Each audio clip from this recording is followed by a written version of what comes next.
Welcome to Heather's Hat Chat. It's Heather's Hat Chat. To meet and talk and learn and laugh. It's Heather's Hat Chat. So join me on this journey while wearing stylish hats. Let's go! Heather's Hat Chat. Hello, and welcome to Heather's Hat Chat. Today on our episode, I am introducing you to my sister. This is Katherine. Hello. We call her Kat. Who would you like to be today, Katherine or Kat? Cat. Let's do it. All right, Yeah. let's Cat stick with a hat. That way. I love that. Kat with the hat and Heather's Hat Chat. Yes. Boom. Awesome. Nailed it. It's a sister thing.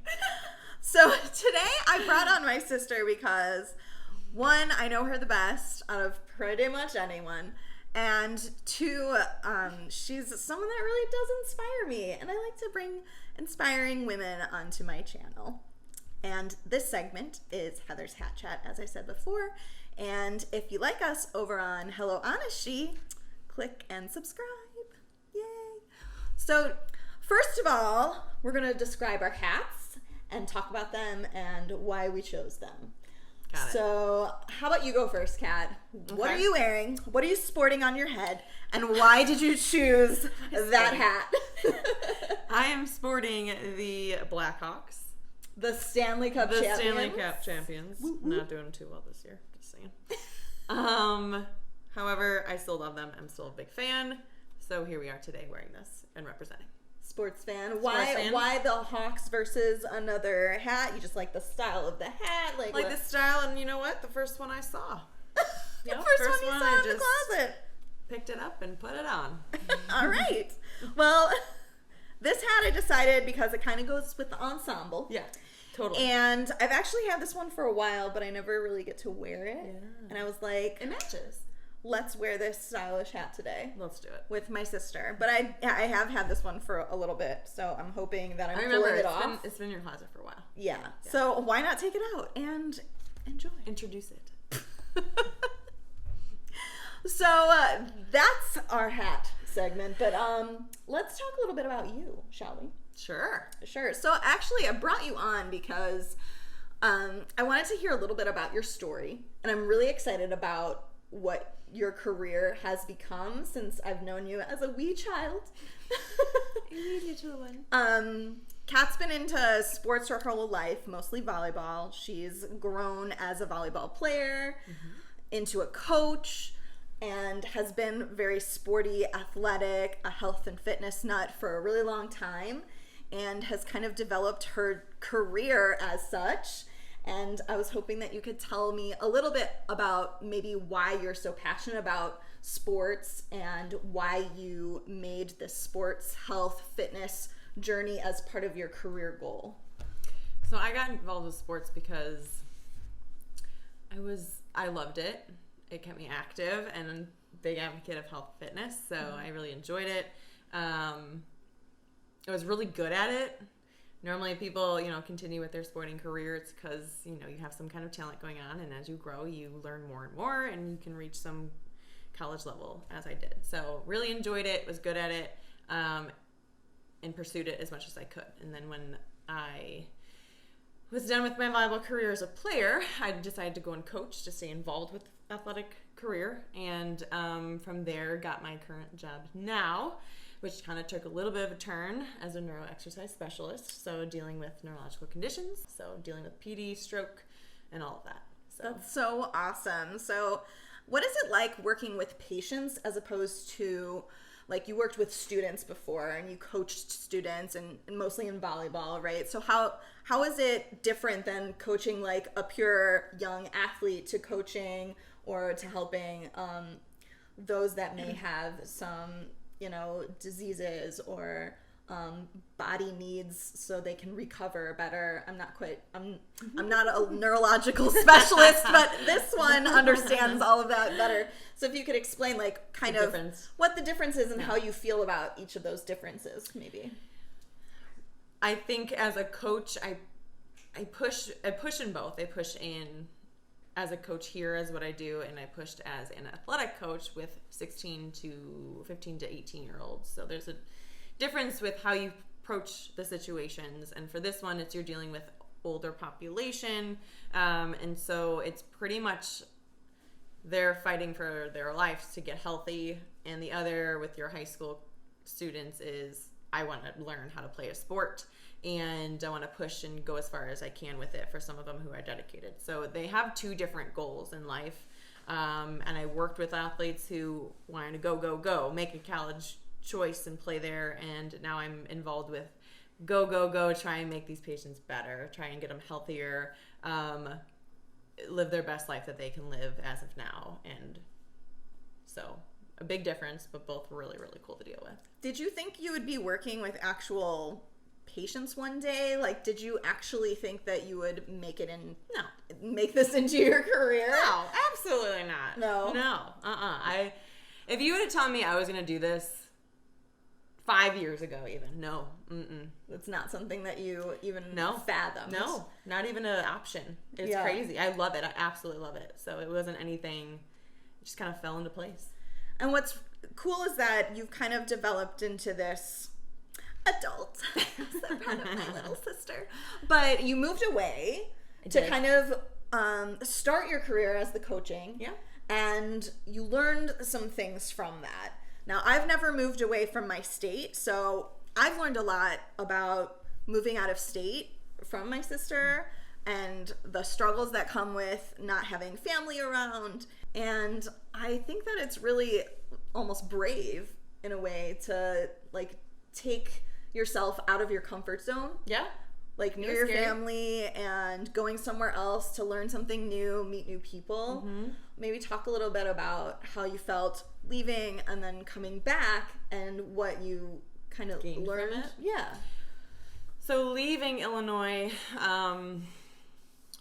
when me and Zach, my husband, left, we left on kind of just a splurge. It was like, okay, let's do it. Let's see what's out there. He had his job, and I was like, okay, I'll find something. Like, something will come my way. But it was a little bit more of a struggle than I expected. And I learned a lot in a sense of patience. A sense of, I worked hard for everything, but just patience in working hard in a sense too. I had to find something that just kind of brought the money in at the time, whether I liked it or not. And it was just patience, and it was closest with my husband, I want to say too, because that kind of got us stronger together. So it was scary. And if you were to tell me, like I said, I was going to be here at this moment, I never would have thought it. But now that I am here, it's just taught me to just weigh it out, be patient, and still pursue what you like to do, because I'm still in the health and wellness field and I absolutely love it. So just keep waiting and be patient, and something will fall into place, I feel. I think that you've learned a lot of perseverance. Mm-hmm. Good word. In times of maybe struggle or when you're unsure.